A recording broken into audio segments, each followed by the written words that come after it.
El pueblo colombiano como pueblo, entendido esto como el estado de la sociedad. ¿Cómo surge la violencia en Colombia? ¿Cómo surgen los movimientos juveniles, sociales, políticos? ¿Cómo surge la violencia de Estado, las masacres, las violaciones a los derechos humanos y los crímenes de lesa humanidad? ¿Cómo surge la división social entre un grupo A y un grupo B? ¿Cómo surgen las cosas y de dónde vienen? Esa es la tarea a la cual queremos hoy retratar aquí.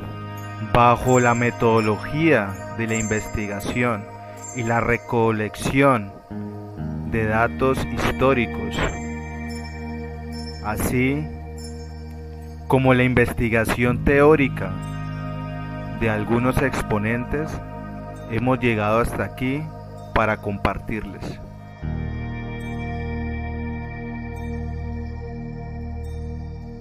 Fin de insistir en la acrítica relación entre literatura y utopía, a la que con frecuencia se refieren muchos de ellos en sus divagaciones públicas y exhibiciones particulares de sus obras y personas. La política, buena o mala, es siempre la administración del poder, es decir, la administración de la libertad, dentro de un Estado y contra otros Estados. Por supuesto, esta administración de la libertad, esta organización del poder, es con frecuencia injusta, no solo frente a otros Estados, aunque en el ámbito internacional toda justicia difumina sus límites, sino sobre todo contra los individuos que constituyen la interioridad de un Estado. No conviene confundir política e ideología. Los intelectuales, casi sin excepción, simulando hacer política, solamente promueven ideologías. Aquí entendemos por ideología el resultado de la fragmentación que las mitologías experimentan como consecuencia del desarrollo del pensamiento racionalista y de la investigación científica. La ideología es lo que sobrevive a un mito que ha cambiado de expresión y que ante la necesidad de preservarse busca nuevas formas de presentación en sociedad. La ideología es un discurso basado en creencias, apariencias o fenomenologías, constitutivo de un mundo social, histórico y político, cuyos contenidos materiales están determinados básicamente por estos tres tipos de intereses prácticos inmediatos, identificables con un gremio o grupo social, y cuyas formas objetivas son resultado de una sofística. La ideología es siempre una deformación aberrante del pensamiento crítico, científico y filosófico. Toda ideología remite al idealismo y al dogmatismo. Para vosotros la democracia es un dogma. O sea, vosotros consideráis que la democracia es el fin de la historia y que después de la democracia no puede haber nada. No sé si viviremos todos nosotros lo suficiente como para darnos cuenta de que la democracia es una pérdida de tiempo. Ahora, es cierto que en esta pérdida de tiempo las vidas humanas aparentemente y solo aparentemente valen más que en cualquier otro régimen gubernamental. Pero esto es una mera apariencia, en realidad, es una mera apariencia, porque hay vidas humanas que valen más que otras, según quien gobierne, según quien juzgue y según quien ejerza la presión social. Pero a ver si os convencéis de una vez, y a ver si os convencéis con naturalidad, de que la democracia es una pérdida de tiempo y de que la democracia es un régimen político que a lo largo de la historia perecerá como han perecido otros, en este contexto. Entre otras cosas porque las democracias pueden entenderse y pueden ejercerse de muchas formas y de muchas maneras. Y la democracia en la que actualmente nos encontramos, que es la democracia posmoderna, que es una democracia completamente emulsionada y adulterada por el protestantismo en casi todas sus facetas y en casi todas sus dimensiones, no podrá sobrevivir durante muchas décadas. Eso es evidente. Y ¿sabes lo que te digo? Que ni falta que hace, porque para los logros que ha conseguido la democracia en España en los últimos 40 años, no sabemos qué sería mejor, si el Concilio de Trento o la actitud de Don Quijote, volverse loco cuanto antes. Realidad. Entonces, claro, tener un sistema de gobierno cuya gestión es absolutamente incompatible con la realidad, salvo para que las élites lo utilicen a fin de responsabilizar al pueblo de los posibles errores que estas élites gobernantes cometan, pues evidentemente es una engañifla hacia el pueblo, es un auténtico trampantojo, es una ñagaza, es una moatra que dirían los clásicos en definitiva. El fin de la democracia es implicar al pueblo en las decisiones tomadas por las élites para que el pueblo sea quien las ejecute y sea el responsable inmediato de las consecuencias de esas ejecuciones, en definitiva. Por lo tanto, esto es el fin de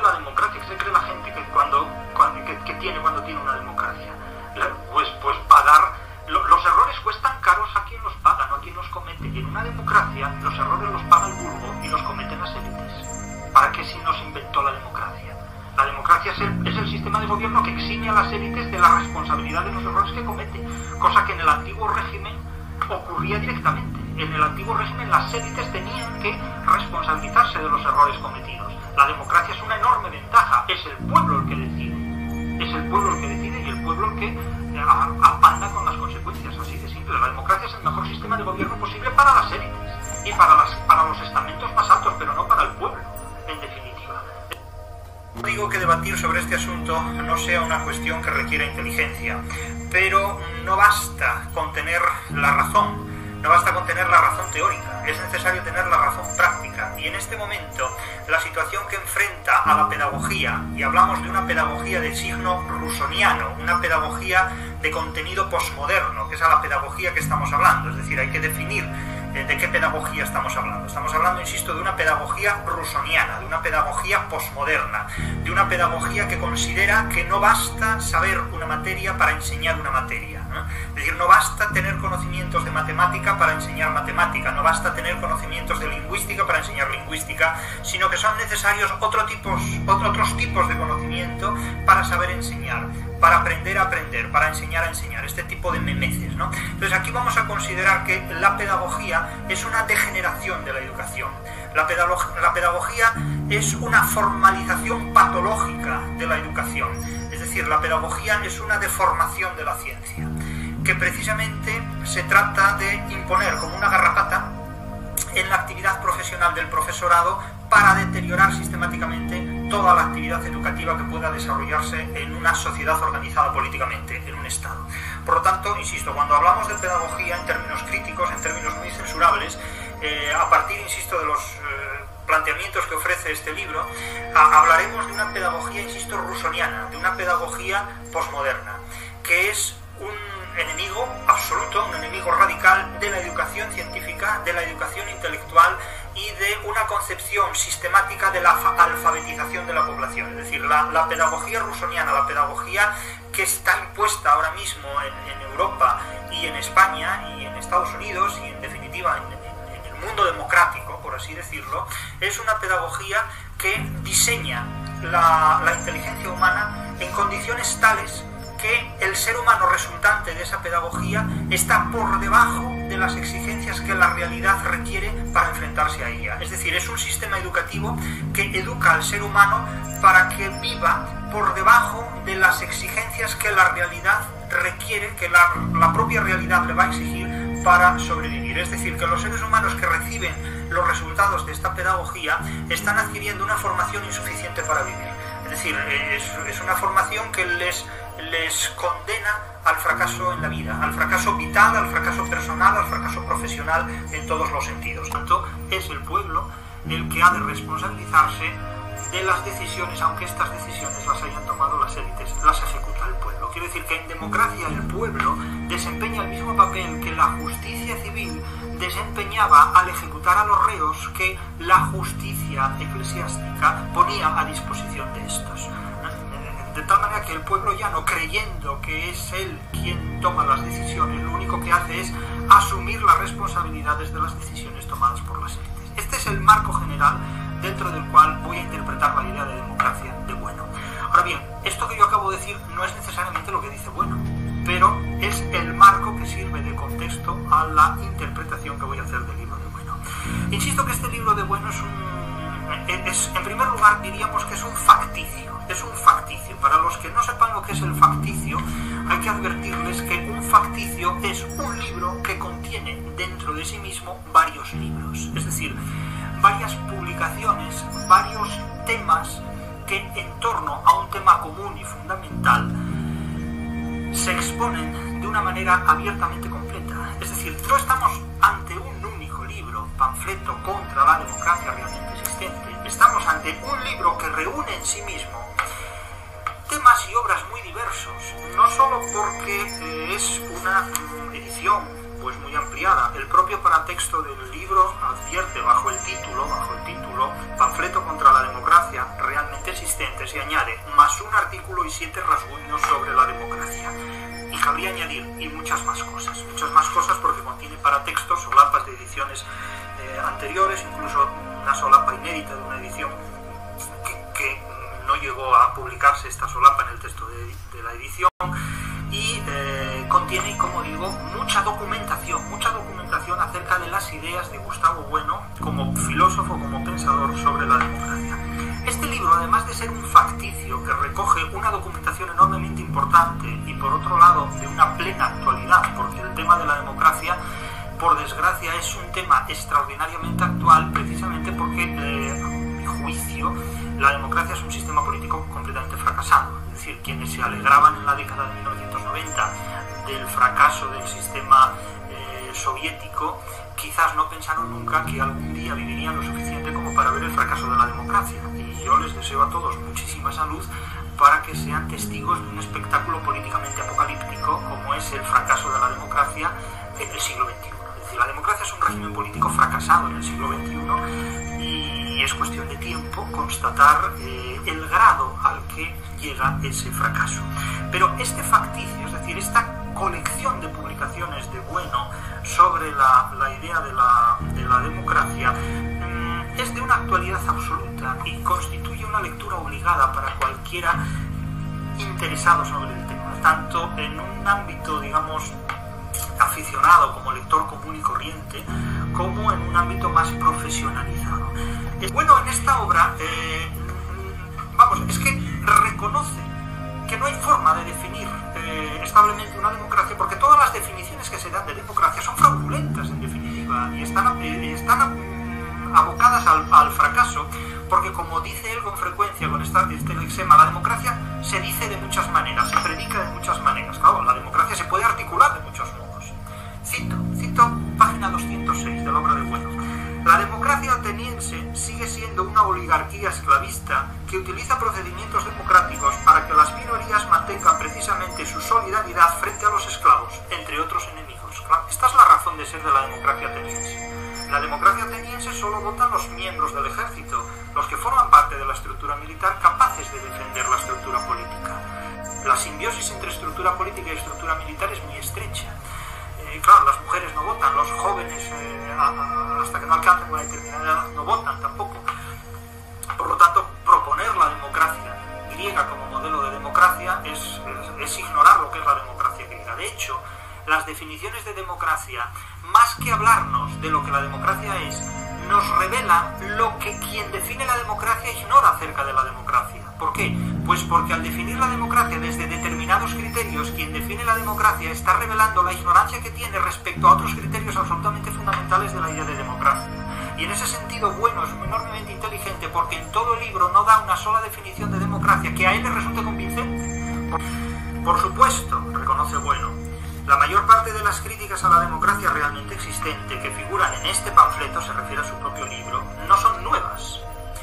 Que las democracias realmente existentes son en el fondo plutocracias u oligarquías es un secreto a voces. Claro que es un secreto a voces desde el nacimiento mismo. Pero ¿qué es la democracia sino el gobierno de la élite que se utiliza para responsabilizar al pueblo de las consecuencias tomadas por las élites? En toda democracia el pueblo hace el papel de extra, porque si no, no estaría convocado.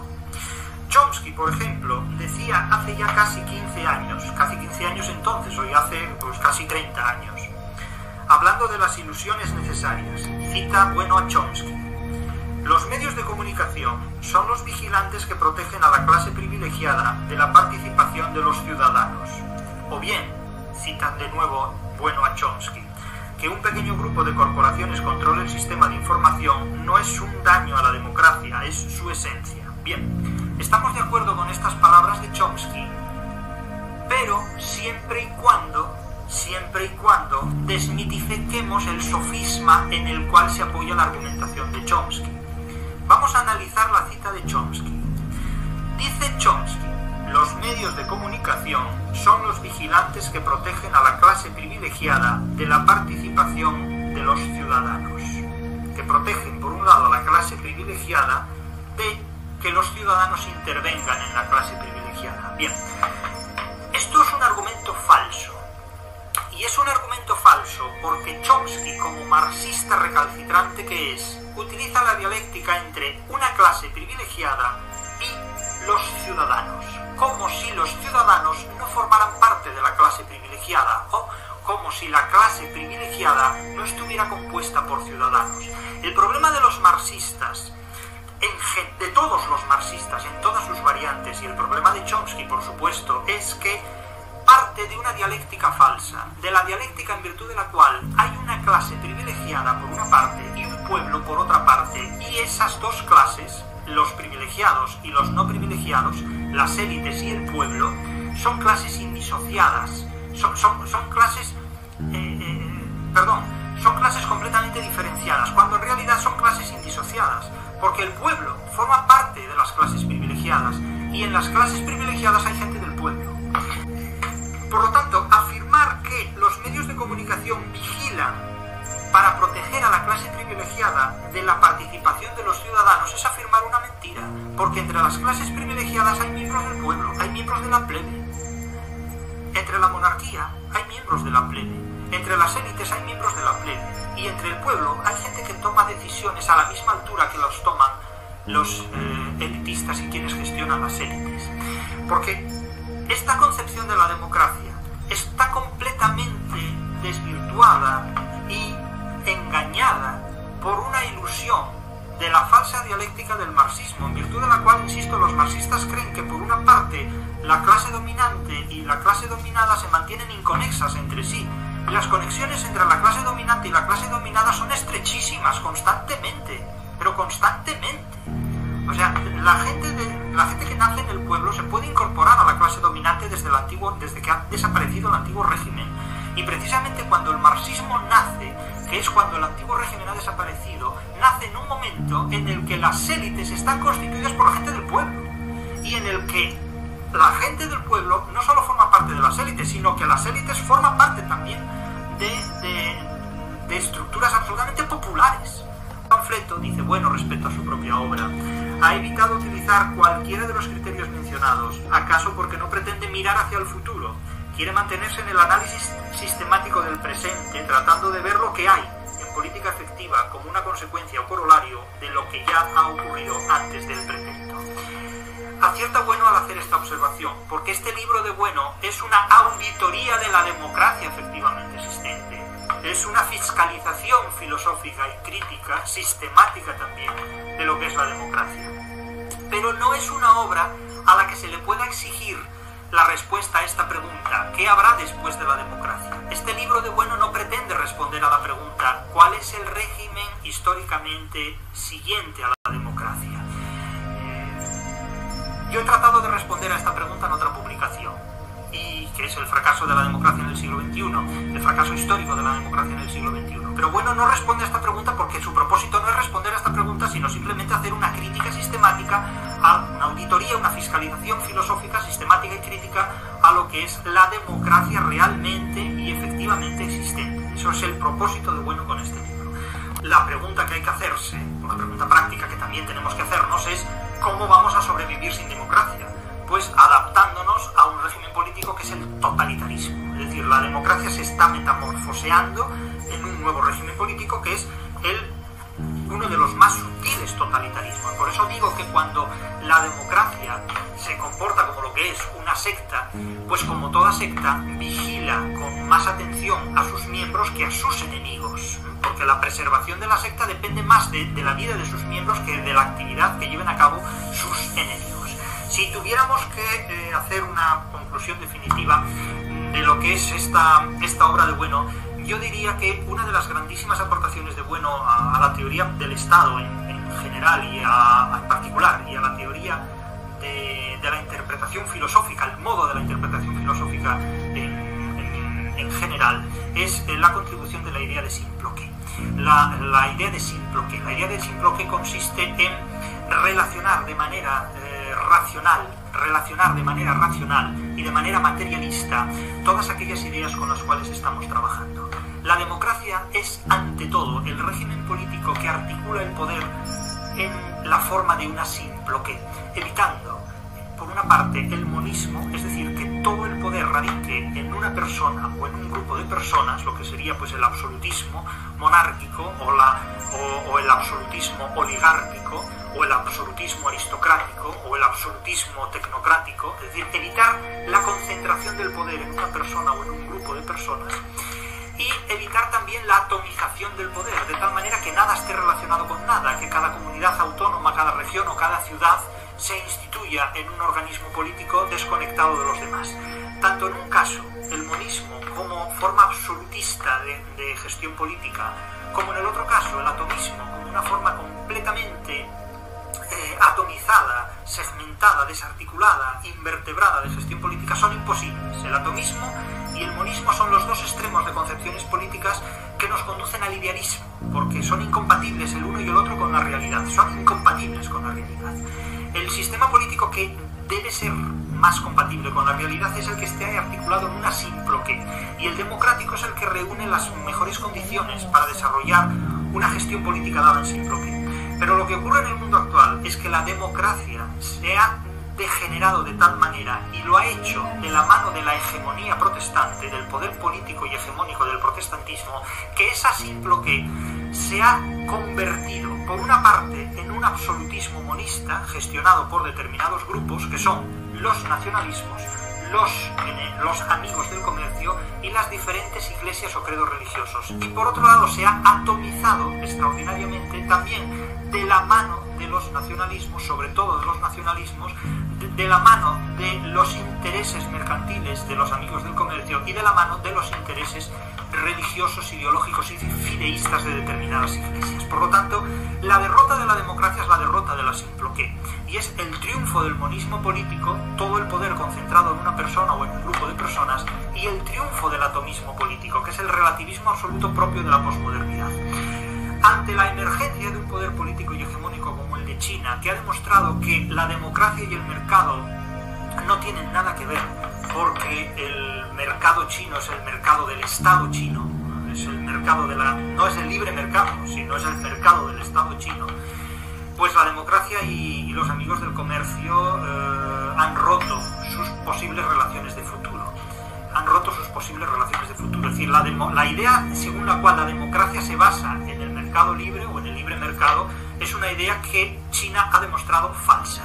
El éxito de la ética protestante como el secreto para negociar bien las cosas ha quedado por los suelos, porque en China no hay en absoluto ninguna ética protestante, China no tiene ningún Max Weber, y por lo tanto esa tesis en virtud de la cual los mejores comerciantes son los que siguen a Lutero es totalmente falsa. Por otro lado, no hay que olvidar un hecho fundamental, y es que el comercio no nace en los estados modernos democráticos. El comercio nace en una concepción completamente feudalista y feudalizante de las sociedades humanas organizadas políticamente. Los orígenes del comercio moderno están en el feudalismo luterano, en el feudalismo calvinista, que es totalmente enemigo de los estados modernos, como lo son los nacionalismos. De hecho, el calvinismo, el luteranismo, el protestantismo es esencialmente nacionalista, y que son totalmente, como las iglesias, enemigos del Estado moderno. Es decir, los amigos del comercio, los amigos de Antonio Escotado, los amigos del comercio, los credos y las iglesias y los nacionalismos son nostálgicos del antiguo régimen, son nostálgicos de una situación previa a los estados modernos, donde el feudalismo y el neofeudalismo campeaban por sus respetos frente a una sociedad igualitaria para todos, que era la que postula el nuevo régimen. Claro, las iglesias, la Iglesia Católica está feliz en la Edad Media porque ante la ausencia de Estado ella se constituye en la gestión política de los seres humanos. El comercio calvinista está encantado con que no haya estados. De hecho, el feudalismo perdura en Alemania hasta finales del siglo XVIII, está encantado de que no haya Estado porque, como comercio calvinista que es, no tiene que dar cuentas fiscales a ningún Estado de sus transacciones internacionales. Y por supuesto, la globalización contemporánea, el mundo global, está completamente encantado con la disolución de los Estados, porque de esa manera tampoco tiene que dar cuenta de sus transacciones internacionales y comerciales a ningún Estado que le fiscalice sus operaciones mercantiles. Por lo tanto, los tres grandes enemigos de la democracia son los nacionalismos, las iglesias y los amigos del comercio, porque lo que encuentran en la democracia es un sistema que limita sus actividades nacionalistas, sus actividades fideístas y sus actividades comerciales. ¿Qué tienen que hacer entonces? pues reorganizar la democracia, cual perestroika del mundo democrático, para globalizarla, disolviendo la identidad de los estados, las naciones-estado, para dar prioridad a los pueblos-estado, para dar prioridad a las creencias religiosas neofeudales posmodernamente y para dar libertad al comercio, porque la libertad de la democracia está dada en función de la libertad de comercio. En definitiva, como he dicho al principio, esta obra de Bueno, este libro de Bueno, nos permite hacer una importantísima reflexión acerca de lo que es la democracia, sobre todo la democracia posmoderna, y sobre todo nos permite llegar a conclusiones que cada uno tendrá las suyas, pero las mías son clarísimas en este punto. La democracia es el sistema de gobierno preferido por las élites para responsabilizar al pueblo de las decisiones tomadas por las élites y para convertir precisamente a ese pueblo en verdugo de sí mismo. Porque, insisto, la democracia es una secta y como toda secta vigila más a sus miembros que a sus enemigos. Que empecemos el debate a partir de allí. Si realmente Colombia es un estado que es una plutocracia o una democracia, porque es que si nosotros hablamos de fascismo, realmente Colombia no cumple con todo el espectro para ser totalmente fascista. No cumple con los espectros para ser comunista, pero a pesar de que es democracia, es una democracia bastante extraña. ¿Cómo entender el panorama que estamos viviendo? ¿Cómo hacer que nos quepa en la cabeza que a través de la matanza, el sacrificio, las desapariciones forzadas, la división social, ¿es realmente ese el camino? ¿Es realmente esa la solución? Pero resulta que ese es nuestro país y muy interesante las investigaciones que hemos podido realizar hasta el momento. Hemos querido realizar este video con la esperanza de inculcar conocimientos a las personas y que poco a poco a través de él se puedan cambiar las mentes. Aplaudo la moción con respecto a eso. ¿Por qué razón? Más me das bases para decirte el término de la justicia que plantea Bobbio con respecto a las máscaras del poder.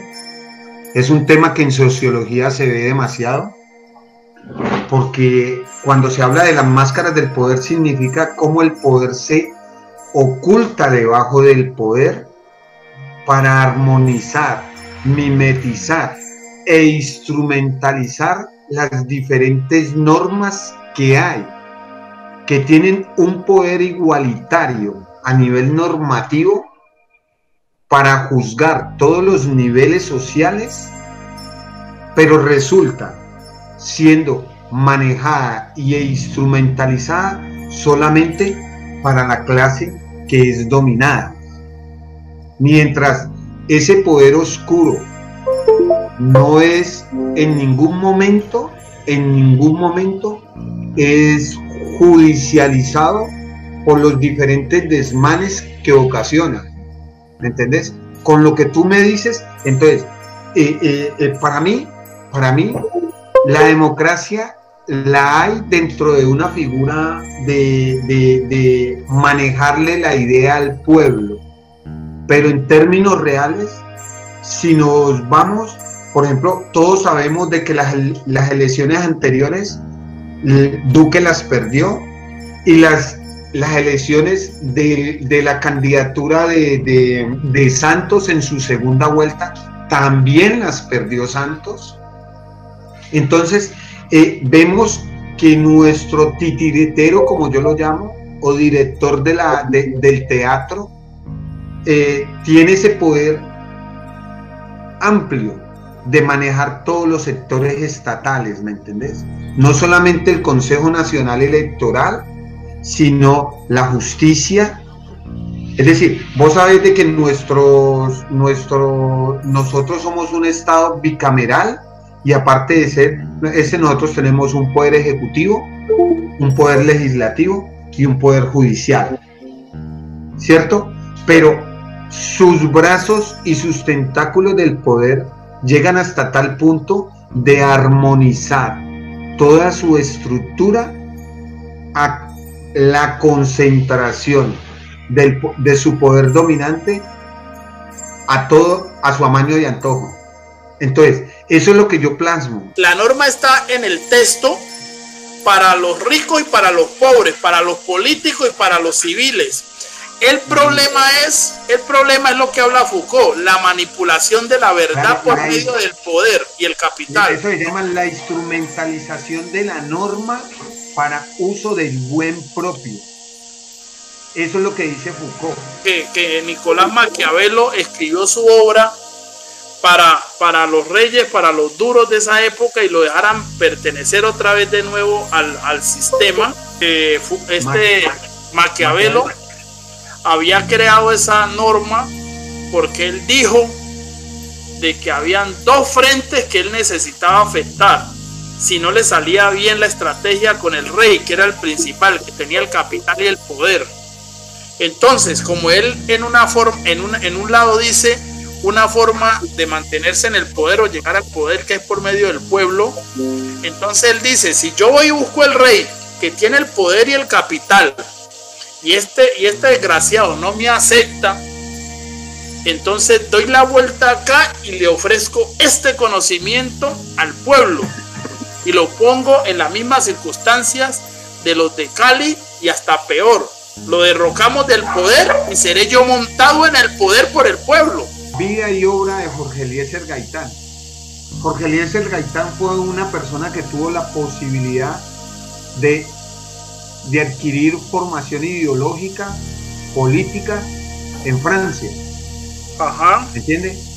Él la aplicó porque es que la política es el arte del buen hablar, el arte de manipular, el arte de instrumentalizar la norma, porque él aprendió a manejar la argumentación desde el punto de vista ético, político, para llegar y poder generar en el oído del escucha, el que estaba escuchando, lo que él necesitaba.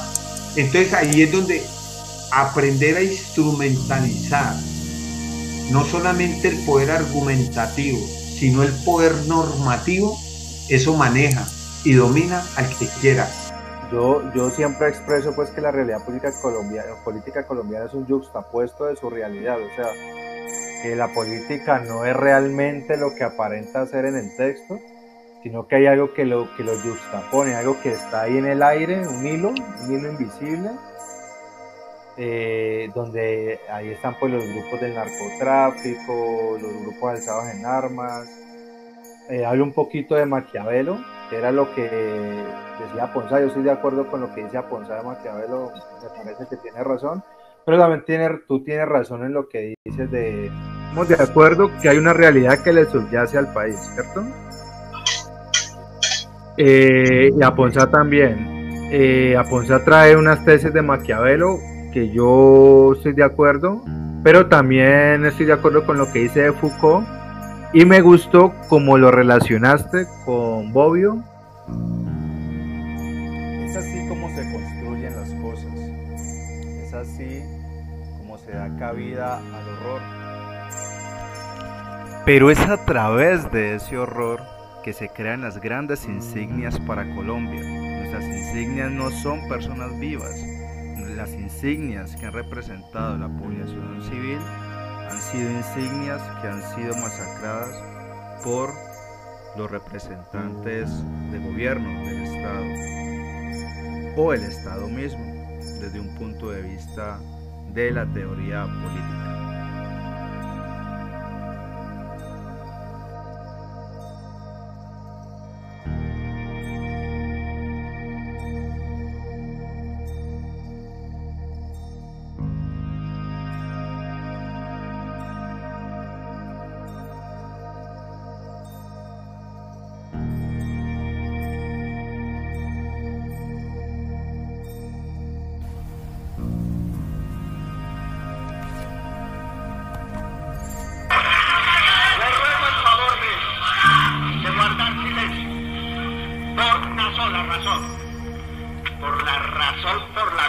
este movimiento no es personalista, sino doctrinario.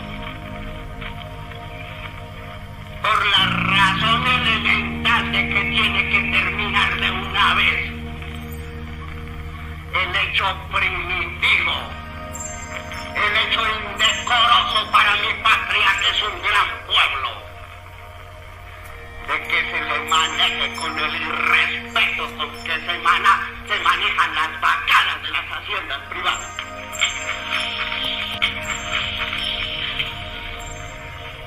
Los hombres colombianos no podemos ser manejados con ese irrespeto. Es nuestra dignidad que está por encima de los partidos, que está por encima de los cálculos momentarios, que está por encima de las papeletas, porque donde no hay dignidad de hombre, todo lo demás está perdido. El país recuerda que cuando Arango Vélez saltó a la arena, saltó como he saltado yo en contra de lo que yo llamo el régimen oligárquico, que no es precisamente tener dinero ni tener posiciones, sino manejar el país con el criterio con que nos están manejando y nos pretenden manejar a la espalda de la opinión pública. Yo lo que sé es que hay un gran pueblo que no lo va a permitir. Y si los jefes son inferiores, y si esta gente sigue caminando, y si esta gente es incapaz de decidirse, y si hay hombres dirigentes incapaces de dar la batalla de mando y de combate, puede que los dirigentes no hagan la unión entre sus odios, mentiras y hipocresías, pero el pueblo el 5 de mayo, el pueblo liberal, unionistas, turbaístas, socialistas, gaitanistas, harán la unión en las urnas contra la oligarquía conservadora.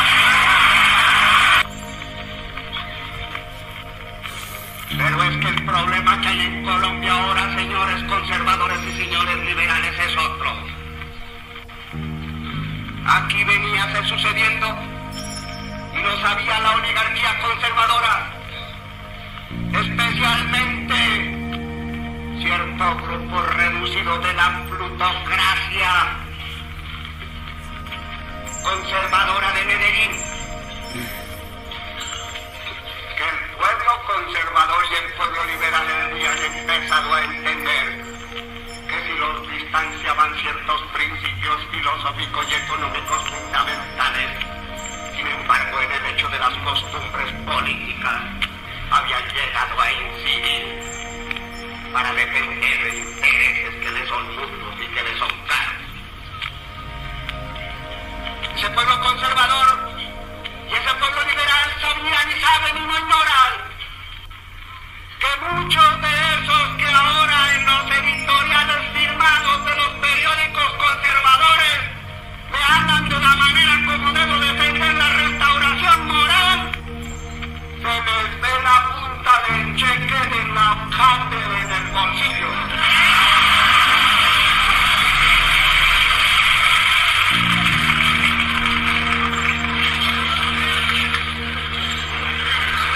No me vengan con hipocresía, que conocemos sus nombres y el pueblo liberal y el pueblo conservador los conoce.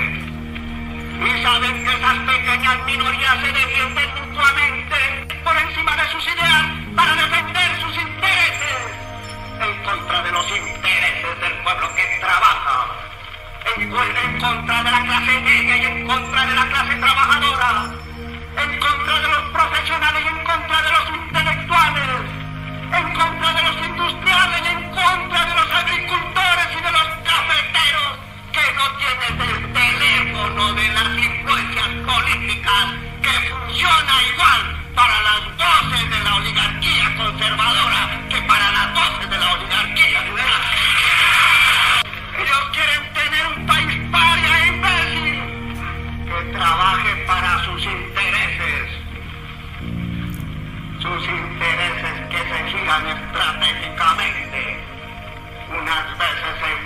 con sello rojo y otras con sello azul, pero siempre en la casilla de los bancos para los giros y los descuentos.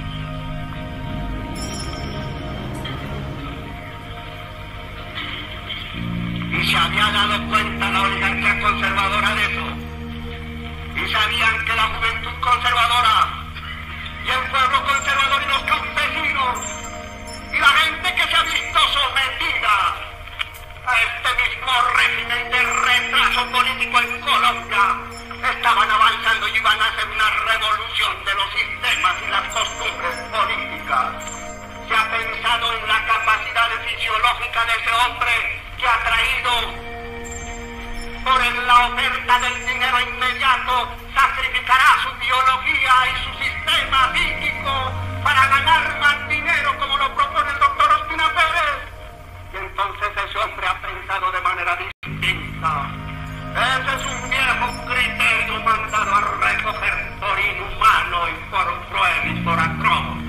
El hombre debe ser esclavo de la máquina, se le debe proteger, sí, que produzca lo más que pueda, que se le pague alto, pero que produzca mucho para que el rendimiento alto no se detenga. No importa su psicología, no importa la resistencia de su biología, lo importante es que la oligarquía plutocrática gane y dé el espejismo de pagar más cuando más se trabaje, aun cuando quiebre la biología y la psicología del pueblo colombiano, porque la economía de los menos está por encima de la vida de los más.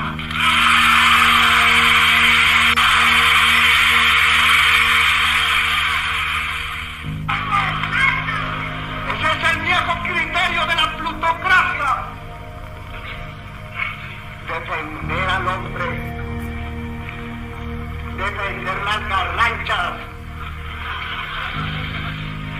no por el hombre mismo, sino por lo que el hombre pueda dejarse devorar de la insaciable sed de dinero de los que tienen dinero.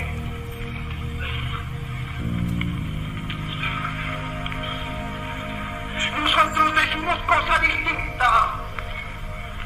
Nosotros no hablamos de esas minucias que son todas tendientes a saber cómo se le exprime la última gota al hombre, dándole el estímulo de pagarle más para que pueda consumir más alcohol y tener más sífilis. Nosotros tenemos un sentido humano distinto, diverso de estas cosas. Nosotros no decimos que el hombre debe ser un esclavo de la economía. Decimos que la economía debe estar al servicio del hombre.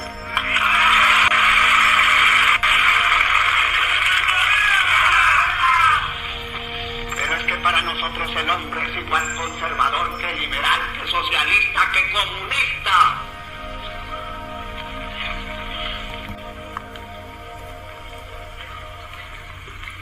No creemos que solamente en uno de sus círculos se ataca esa grandeza devorante y asoladora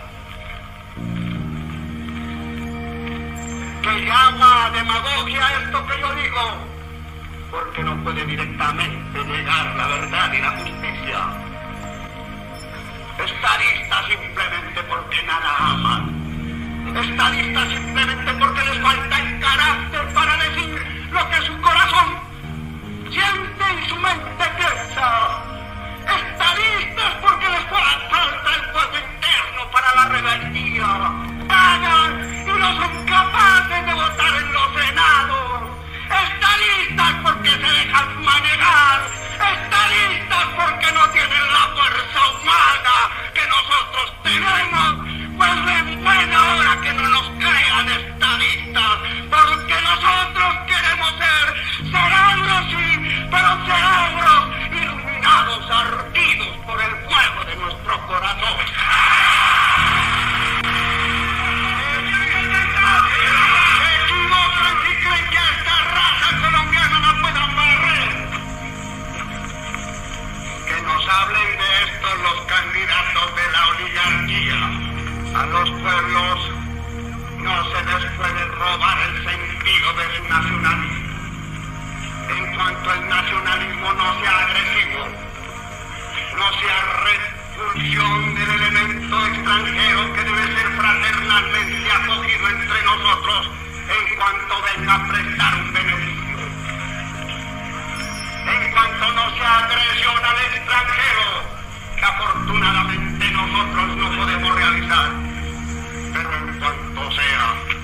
No nos hablen mañana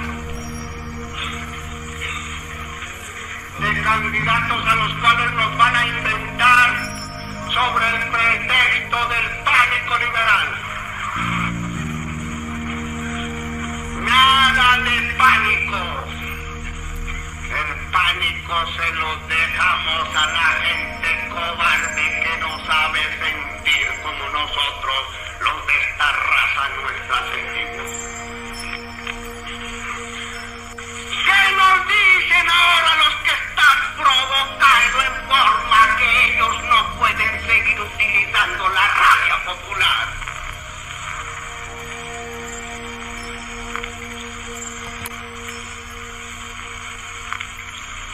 ¿Qué nos pueden decir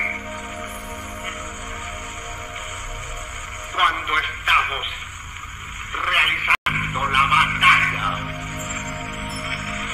de una nueva expresión y de una nueva realidad nacional? Que tiemblen los vacilantes.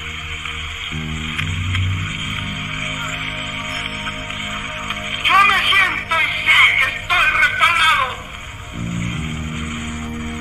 pero si no lo estuviera tengo que repetir aquí la frase. Más vale una bandera limpia, solitaria sobre una cumbre, que 10 banderas tendidas sobre el otro. Entonces yo lo único que le pido al pueblo es que decida. Pero que decida no solamente en este ambiente y en estas inmensas manifestaciones, que dentro del orden, porque os van a provocar el desorden y porque va a haber saboteadores de violencia a los cuales debéis castigar violentamente.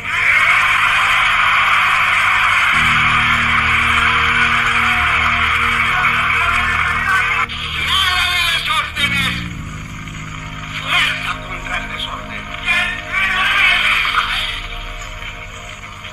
Podéis tener esta seguridad.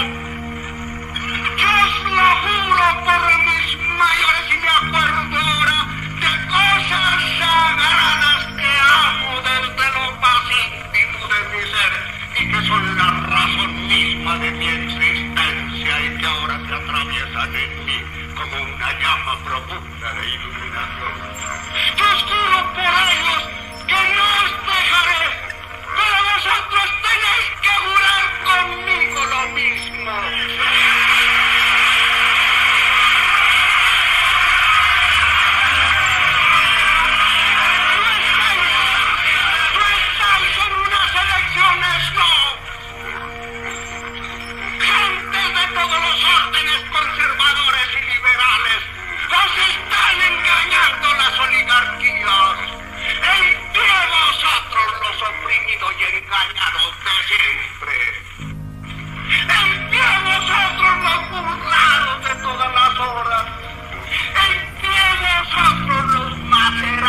vamos a hacer cambiar esa sonrisa por la mueca del amargar de la derrota.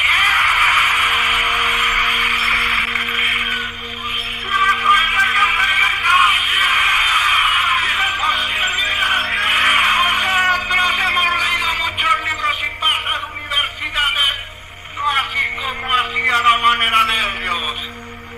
Tenemos una estructura mental que ellos no tienen. Nos hemos quemado demasiado las pestañas. Hemos encontrado demasiados obstáculos. Y de tanto libro, y de tanto maestro, y de tantas cátedras ellos que no las han tenido, hemos sacado solo esto. Hay una brújula que es nuestro corazón. Hay algo profundo que es la intuición. Aquella divina intuición de nuestras madres superior a la sabiduría. Aquel sentir que solo el pueblo tiene. Aquella sabiduría que no es esquema geométrico, sino turbulencia de la biología. Grito del alma, fuego de la especie, creación del ritmo que nos dice dónde está el mañana y qué es lo que debemos abominar del hoy y olvidar del pasado.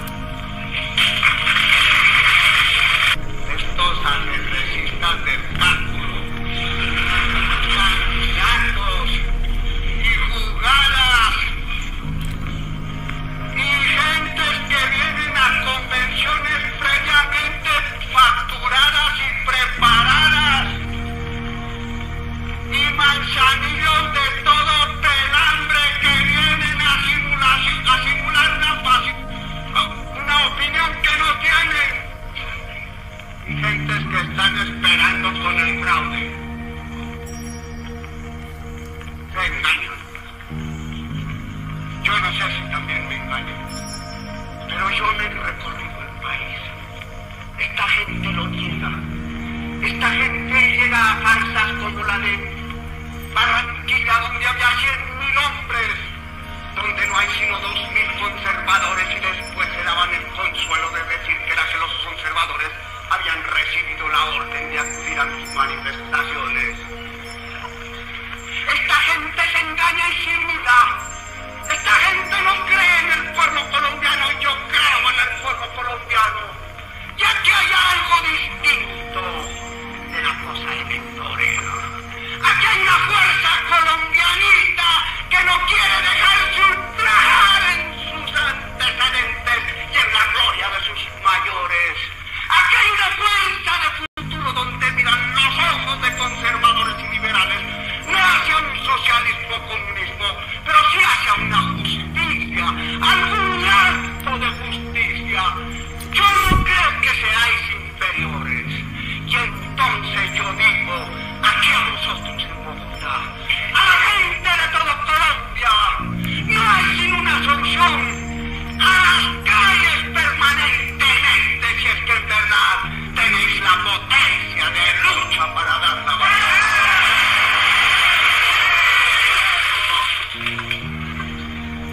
Aquí no puede haber más combinaciones. Aquí no puede haber todo este enjambre de cosa tortuosa. Vamos a ver si el pueblo colombiano es digno de esta campaña. Yo no le digo que me siga, ni digo que quiero ser candidato. Digo que él lo resuelva. Y si se sale a las calles y se libra la batalla de ahora hasta el 5 de mayo, que lo digan en las calles, que lo digan en las veredas, que lo digan en los pueblos, que lo digan en las capitales de departamento, que lo diga la voz clamorosa de vosotros en Bogotá. Un momento de quebranto ante la jugada de los anhelines, la voz clamorosa de las masas en las plazas y en las calles.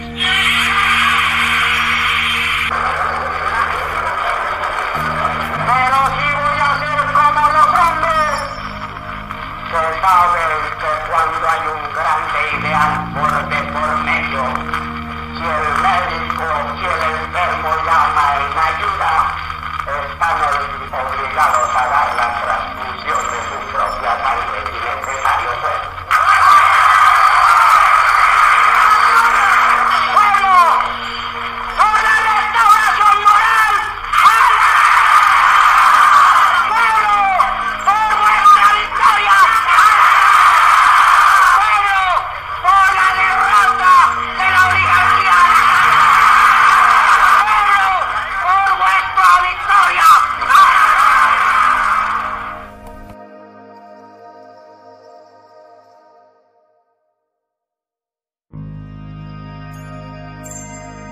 Curioso es encontrar lo relevante que ha sido la corrupción,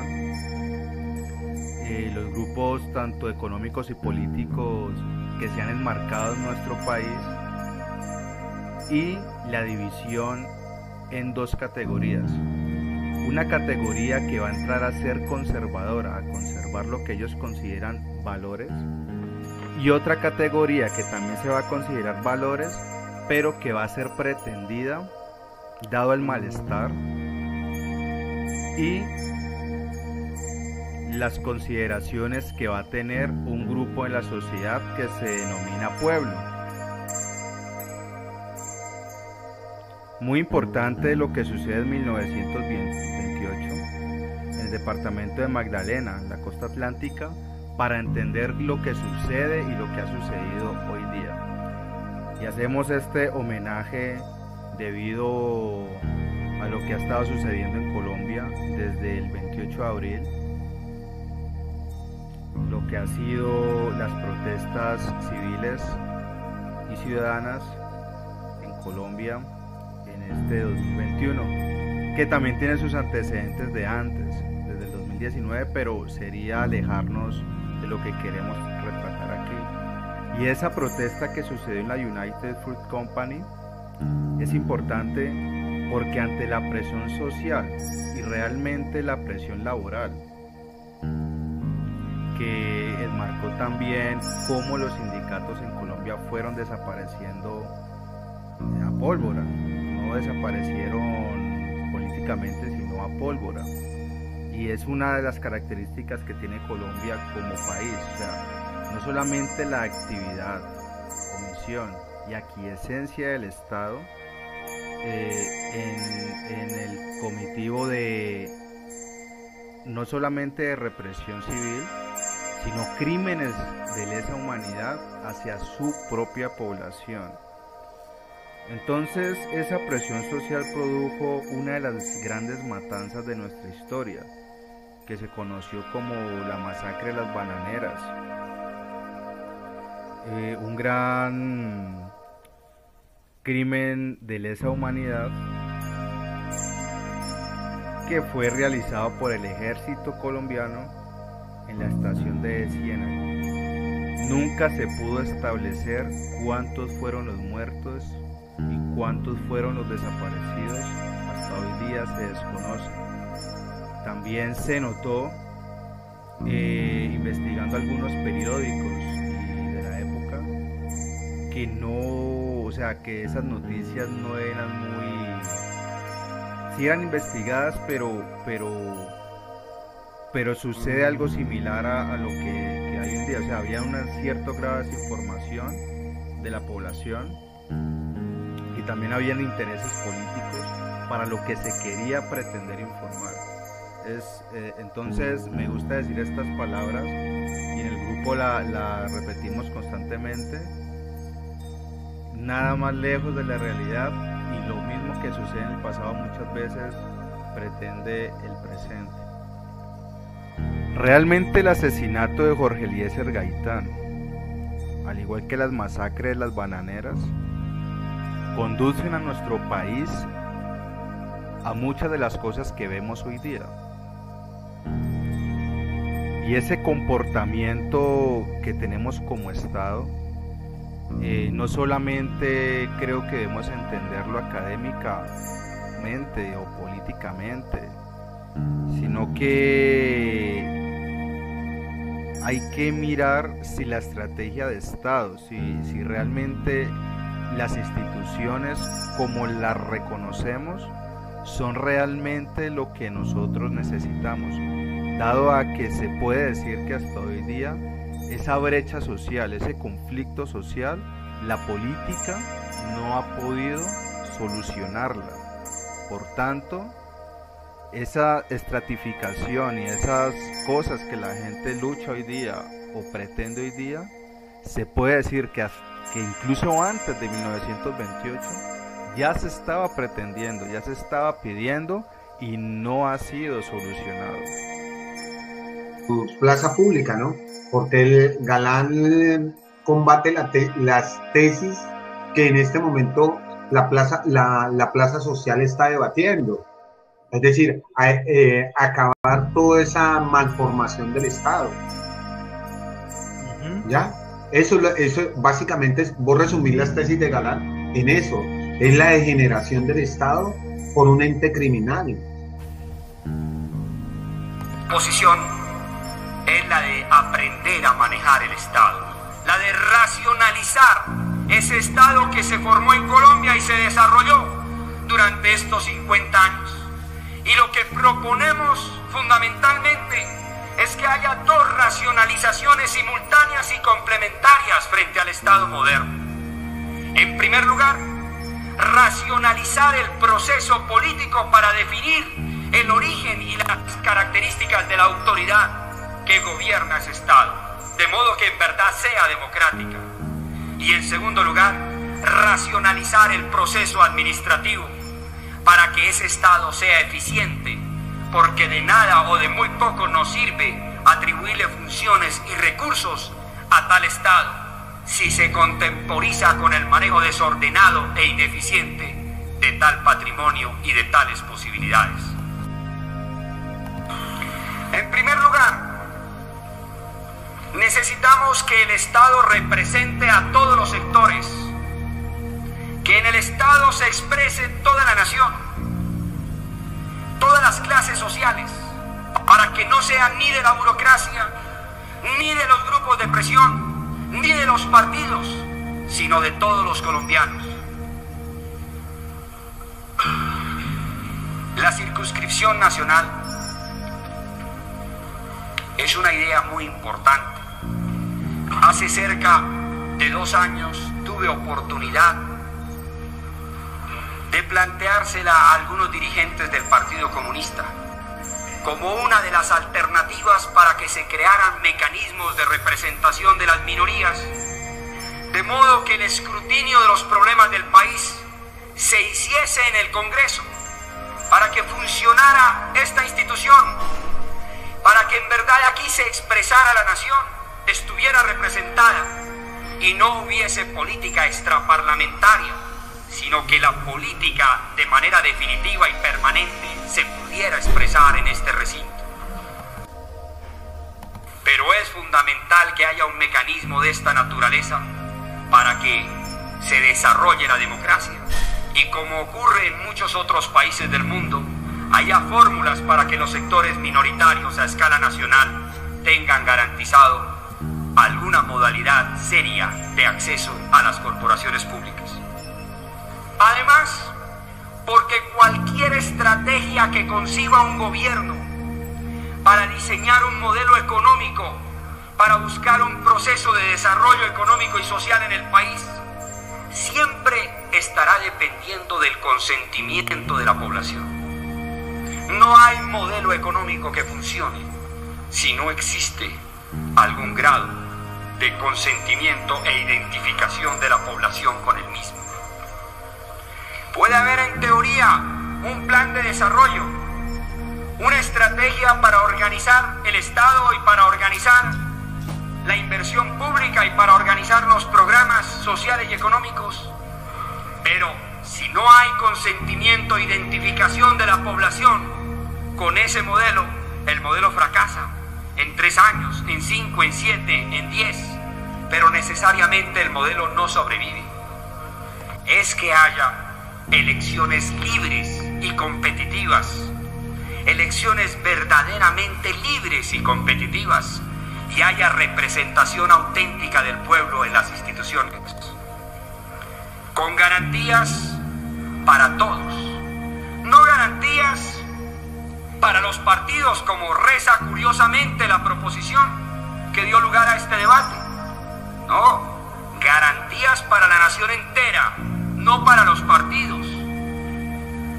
Para los partidos en la medida en que están dentro de la nación, pero garantías para todo el pueblo, garantías para todos los sectores, garantías que se expresan en cosas como las que se han mencionado en la reforma política desde hace varios años. En 1982 se estableció, por una investigación realizada en varias universidades, que entre marzo y mayo tuvieron acceso los candidatos presidenciales a la televisión en la siguiente forma. El doctor Alfonso López Michelsen, 64 horas. Subrayo, entre marzo y mayo del 82. El doctor Belisario Betancourt, 34 horas. Luis Carlos Galán, 7 horas. El doctor Gerardo Molina, 3 horas y media. Eso incluyendo las 2 horas, las 4 intervenciones reconocidas para todos los candidatos que se dieron en aquella oportunidad. ¿Qué existe hoy? Hoy existe una discriminación aún evidente. Además del privilegio de otorgar los noticieros a personas allegadas a los dirigentes políticos nacionales, a expresidentes, existe de todos modos otro tipo de discriminaciones en los noticieros, ventajas flagrantes como las que se dan en el noticiero Cinevisión los domingos. Alguien lo llamaba con razón el noticiero Barcovisión, en donde se considera que hay pleno derecho para desconocer las normas y reglamentos que la propia televisión ha fijado para dar ventajas en horas de especial audiencia, tratando de crear otro tipo de imágenes y figuras en el proceso político. Eso es antidemocrático. Eso va en contra de la libertad y la competitividad del proceso electoral. Y eso, como todo lo que vaya en contra de la libertad y la competitividad del proceso electoral, también es causa de violencia. Son los métodos, son los factores que interfieren en la credibilidad de ese sistema electoral y que crean riesgos de violencia. La violencia política, que es la que concentra estas reflexiones en el Senado, está directamente vinculada con la claridad, la transparencia, la autenticidad y la veracidad del sistema electoral. Y no se puede prometer nada en un proceso de paz serio y sincero si en estas materias no hay un esfuerzo auténtico de todos los sectores para que sea el pueblo quien defina la conformación del gobierno en Colombia, pero no maquinarias que tienen ventajas indebidas ni vicios que crean corruptelas y riesgos de confrontación.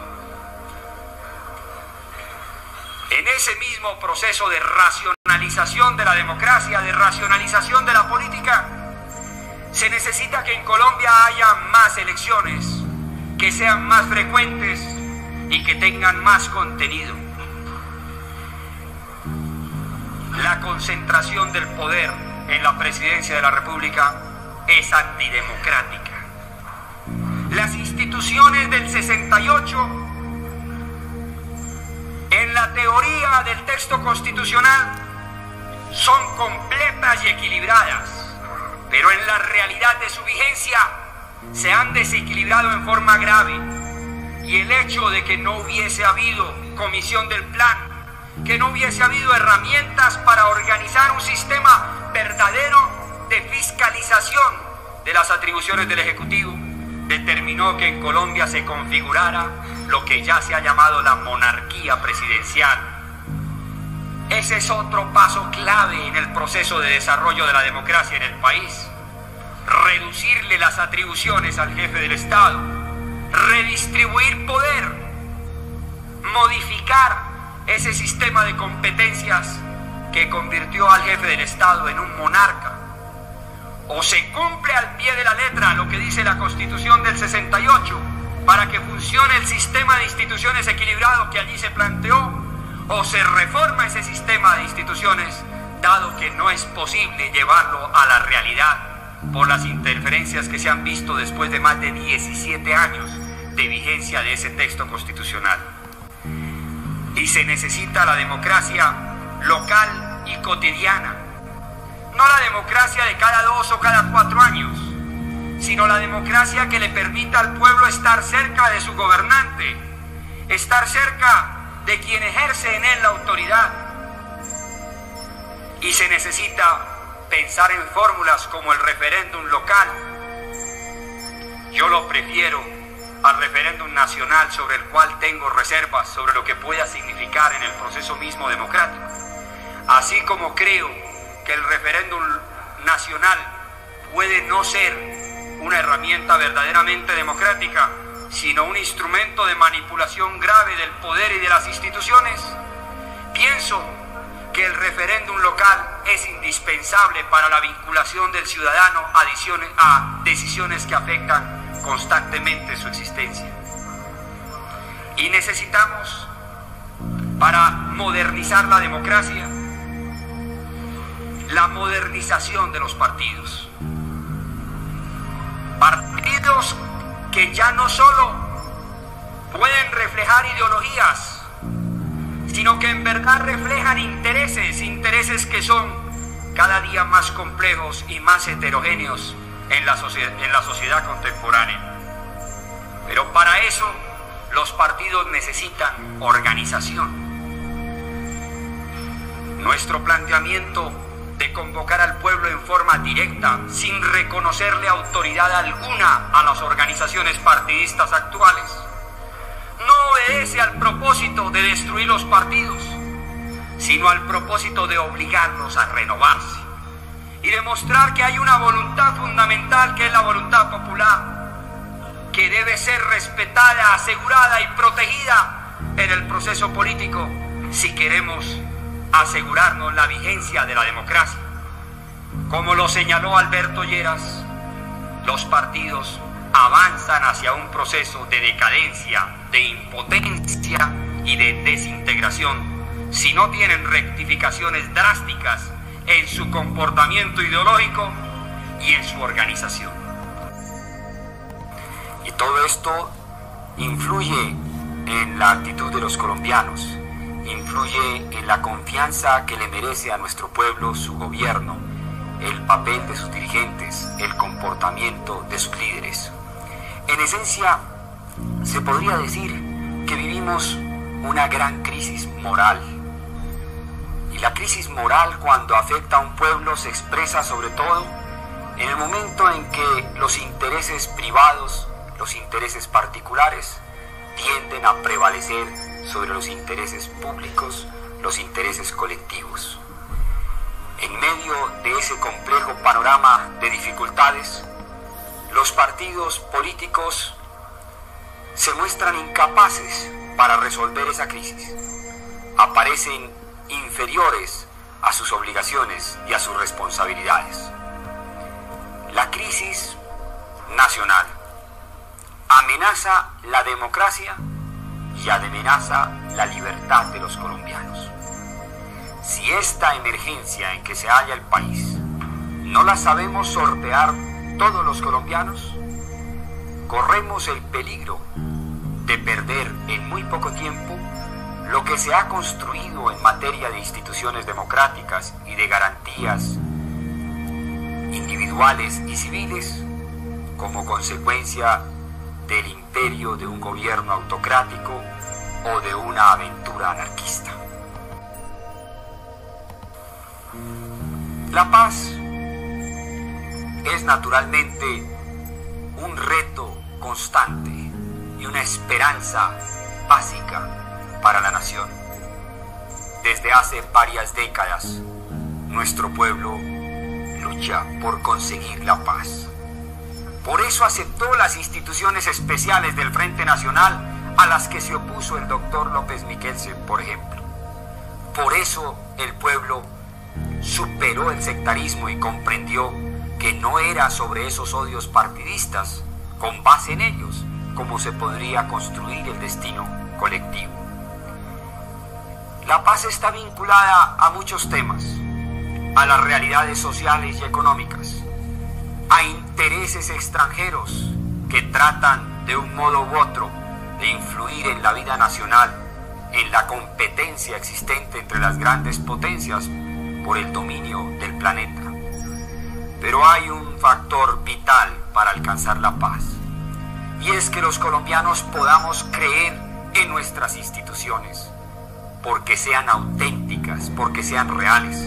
Podamos creer en el sistema electoral como una vía de expresión de la voluntad colectiva, no un sistema electoral anacrónico, lento, ineficiente como el que tenemos. Un sistema en el cual vamos a cumplir un mes de las elecciones de marzo y a estas alturas todavía no se sabe en varios departamentos cuáles son los resultados definitivos. O un sistema electoral en el que se acude a la compra de votos directa o indirecta para condicionar al elector, pagando en efectivo o pagando en especie, como lo hicieron muchos grupos políticos vinculados tanto al doctor López Miguelsen como al doctor Belisario Betancur en la última campaña electoral. Si un colombiano cree en unas determinadas ideas y piensa que esas ideas no podrán influir en la vida colectiva por la vía institucional, porque las instituciones no funcionan o son artificiales, pues ese colombiano tiende a creer que solo por medio de la fuerza conseguirá que sus ideas trasciendan en la vida nacional. El primer obstáculo para conseguir la paz lo tenemos los colombianos en la ineficacia, el artificio de algunas de nuestras instituciones políticas. Nuestro esfuerzo se dirige a eso, a darle a nuestros compatriotas la opción de influir realmente en esta grave encrucijada nacional. Bogotá demostró en las elecciones del 14 de marzo que sí es posible derrotar a las maquinarias y a los grandes instrumentos que tienen las camarillas políticas. Aquí en Bogotá ha hecho política durante más de 40 años el actual presidente de la República. Aquí en Bogotá ha hecho política durante más de 25 años el doctor López Miguelsen. Aquí en Bogotá también ha hecho política el director de la campaña del doctor López Miguelsen, que encabezaba una de sus listas de Senado. A ellos los acompañaban 17 congresistas, numerosos diputados y concejales. Sin embargo, los derrotamos en franca lid. Yo creo que eso puede ocurrir a escala nacional. Bogotá abrió el camino. Aquí, donde sometí mi nombre a la consideración directa del pueblo, el pueblo me respaldó. Yo sé que ahora, cuando mi nombre será juzgado por la totalidad de la nación, de nuevo me va a respaldar. Y repito, no es a Luis Carlos Galán a quien se apoya. La victoria no va a ser de Luis Carlos Galán. La victoria va a ser de nuestro pueblo.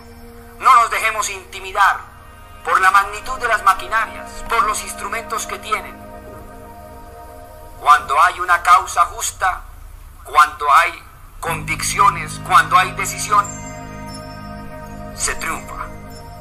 Y eso es lo que necesita el pueblo colombiano ahora. Decisión, coraje, confianza en sí mismo. Yo estoy dispuesto a cumplir mi deber y espero que todos mis compatriotas, todos ustedes, me apoyen en este empeño definitivo para que Colombia supere la actual encrucijada nacional. Patria llegó, como llegó a más de 60 países del mundo. El poder oscuro y criminal del narcotráfico. Y ha sido el nuevo liberalismo la única fuerza política que en Colombia se enfrentó a ese adversario terrible de la sociedad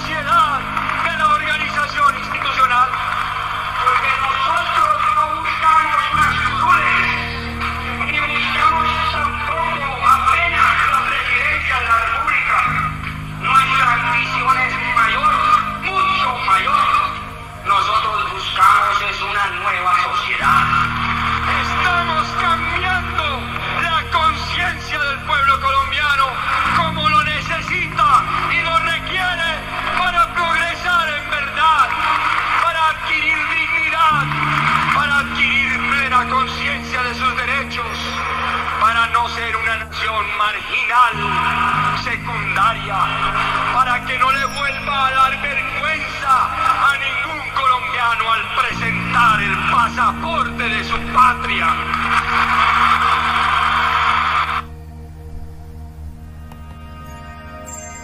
Los postulados son los siguientes: reorganizar la democracia colombiana, unificar a la nación y conseguir una paz auténtica y perdurable para todos nuestros compatriotas. Asegurar el papel histórico de nuestro país en la evolución de América.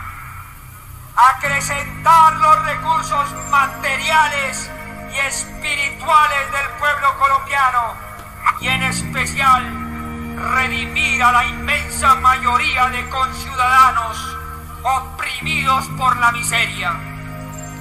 Conquistar e integrar a la vida nacional la totalidad del territorio.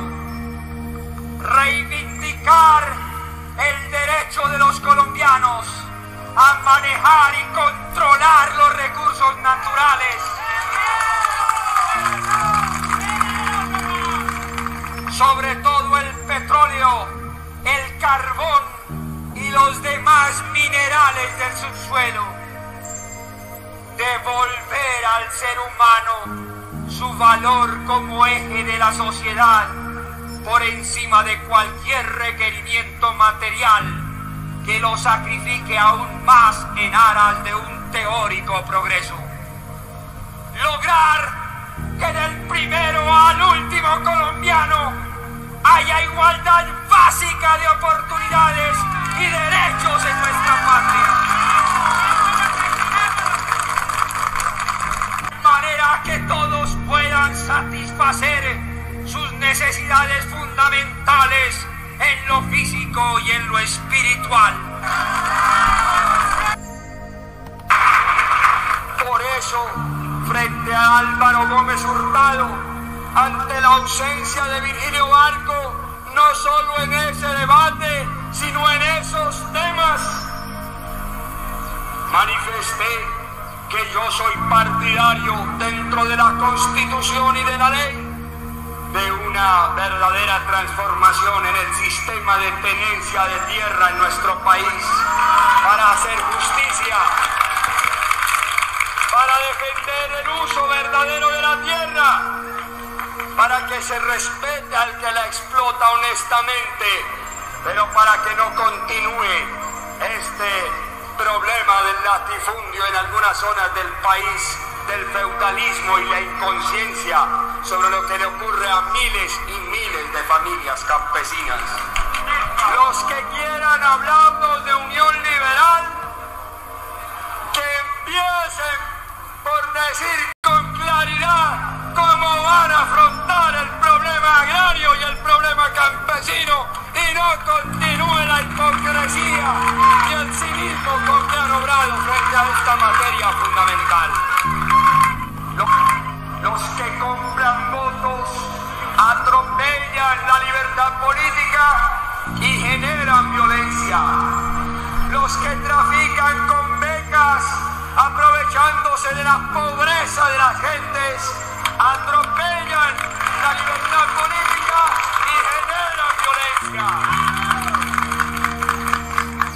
Los que utilizan los empleos públicos que deben estar al servicio de todos los colombianos, pero ellos los emplean para manipular a las gentes, extorsionarlas y obligarlas a una dependencia indigna e infame. Violan la libertad política de los colombianos y también generan violencia, porque nosotros no buscamos más curules, que este es un acto y una lucha de alcance históricos, porque sabemos que la responsabilidad asumida no es apenas la de conducir unas huestes para mezquinas pretensiones electorales transitorias,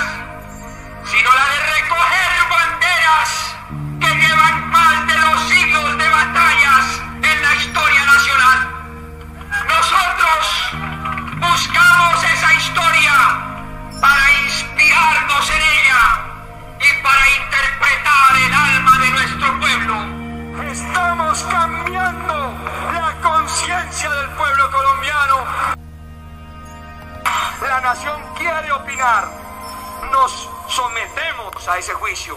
Yo me someto a ese juicio, pero a un juicio de la nación, no a un juicio de camarillas políticas, no a un juicio de convenciones prefabricadas. Que no se sustituya la voluntad popular, sino que sea el pueblo mismo, directamente el que califique las alternativas y escoja su destino. Estoy listo para afrontar la responsabilidad de dirigir ese cambio histórico con los mismos criterios proclamados desde cuando izamos las banderas en 1980. No más días de esa índole, no más concentración del poder. La palabra clave de nuestro tiempo es la palabra democracia, pero la democracia vivida con sinceridad, con decisión, con coraje, con confianza en lo que significa un pueblo que se organiza, que se expresa, que se hace representar y que se asegura del control del poder. El 9 de marzo viene la gran oportunidad de cambiarle el rumbo al país. Y la fuerza del pueblo no está ni estará en que posea unas ametralladoras o cualquier otro tipo de instrumento de intimidación abusiva, ¿no? La fuerza del pueblo está en la conciencia de sus derechos, en la conciencia de sus deberes, en la comprensión de que Colombia está iniciando otra época histórica y que para que en verdad haya un salto cualitativo en la interpretación del país, en el conocimiento de sus realidades y posibilidades, todo colombiano tiene una tarea para cumplir. El más modesto de nuestros compatriotas lo necesitamos en esta hora de cambio.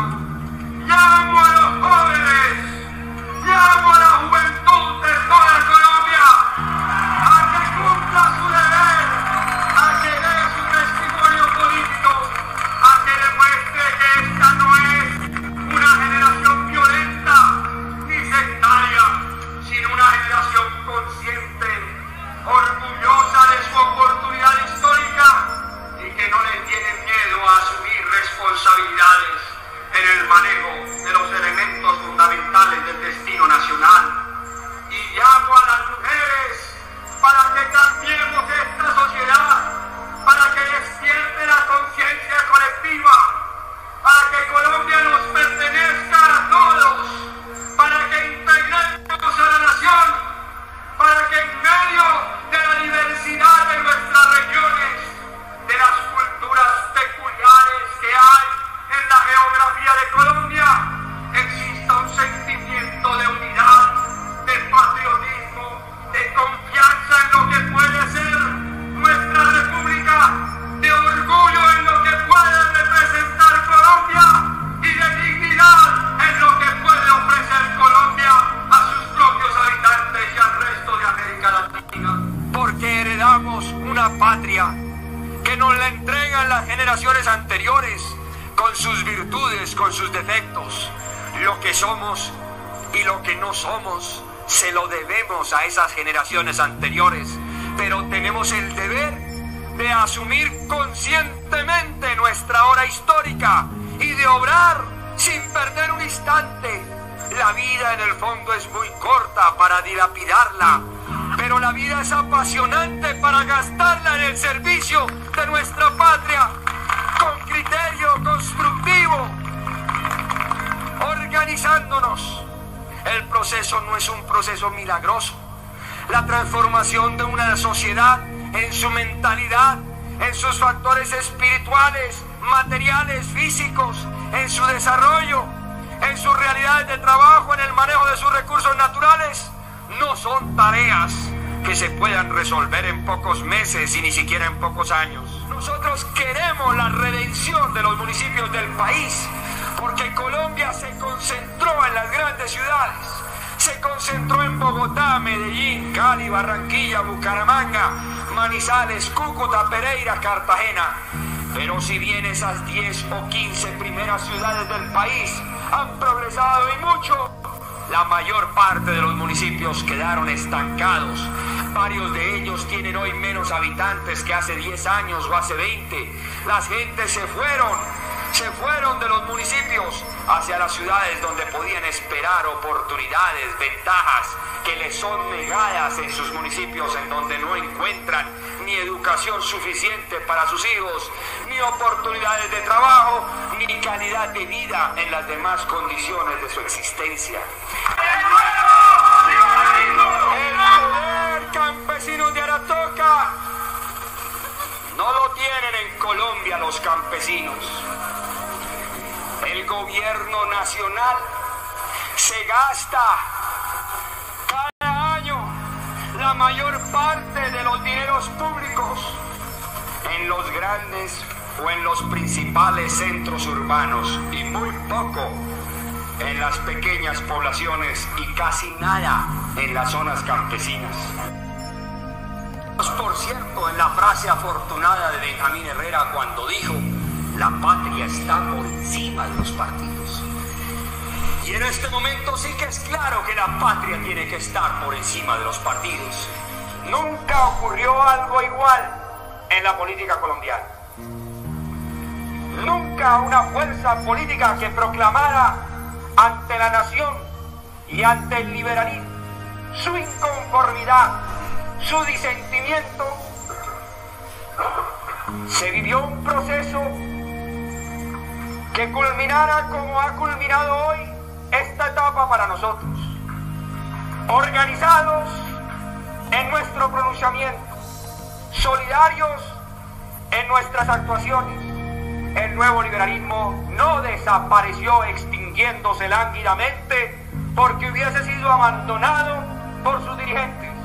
Lo que nos induce a despertar y movilizarnos es el anhelo más auténtico de la nación, el hastío que ha producido la violencia y la convicción de que no somos ni un país mediocre ni una nación de vándalos y delincuentes, sino un pueblo que en medio de sus contradicciones, sus grandezas y envilecimientos, está buscando una nueva vida política democrática y una organización económica y social moderna que nos permitan dignificar nuestros recursos humanos, desarrollar nuestros recursos naturales y conseguir una mejor calidad de vida para nuestro pueblo.